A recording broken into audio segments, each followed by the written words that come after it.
Article 1 laid the foundation for a bicameral legislature, but the framers of the Constitution recognized the need for a strong yet accountable leader to execute and enforce laws. This led to the creation of Article 2, which focuses entirely on the executive branch.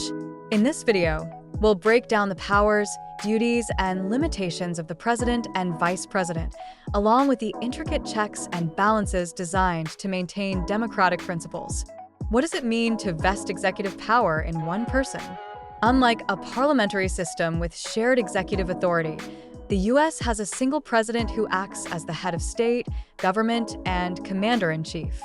This centralization was meant to streamline decision-making during emergencies while ensuring that Congress held the purse strings to prevent overreach.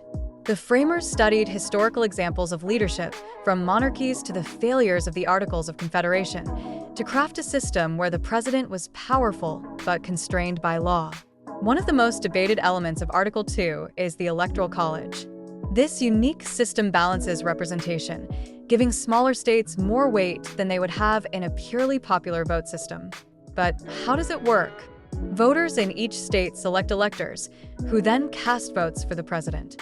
While the system has its critics, it's been integral in shaping U.S. elections. The framers imposed strict eligibility requirements to ensure the president had a deep connection to the country. From George Washington to Joe Biden, these criteria have remained unchanged, underscoring the Constitution's enduring relevance. The president oversees the U.S. military, but there's a crucial caveat: only Congress can declare war.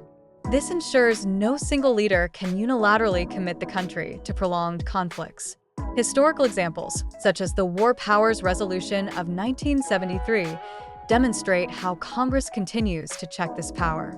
Through treaties, trade agreements, and appointments, the president shapes the nation's domestic and foreign policy. However, Senate approval is a critical step, preventing unchecked authority.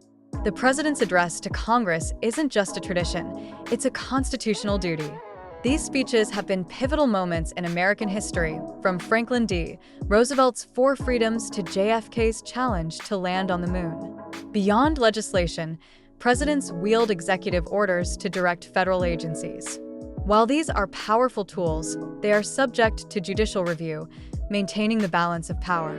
Initially, the vice president's role was minimal, presiding over the Senate and waiting in the wings. Over time, it evolved into an influential position, with modern vice presidents often acting as key advisors and troubleshooters. Article 2 established the basics of presidential succession, but the 25th Amendment clarified the process, ensuring continuity in leadership even during crises. To prevent abuse of power, the framers included a mechanism to remove presidents for treason, bribery, or other high crimes and misdemeanors. While only 3 presidents have faced impeachment, Andrew Johnson, Bill Clinton, and Donald Trump, this process demonstrates the strength of constitutional accountability. The impeachment process starts in the House of Representatives and concludes with a trial in the Senate, where a 2/3 majority is required for conviction. From shaping foreign policy to ensuring the rule of law, Article 2 plays a central role in the American government. Its checks and balances remind us that leadership is both a privilege and a responsibility. Next, we'll explore Article 3, which establishes the judicial branch, the guardian of the Constitution and arbiter of justice.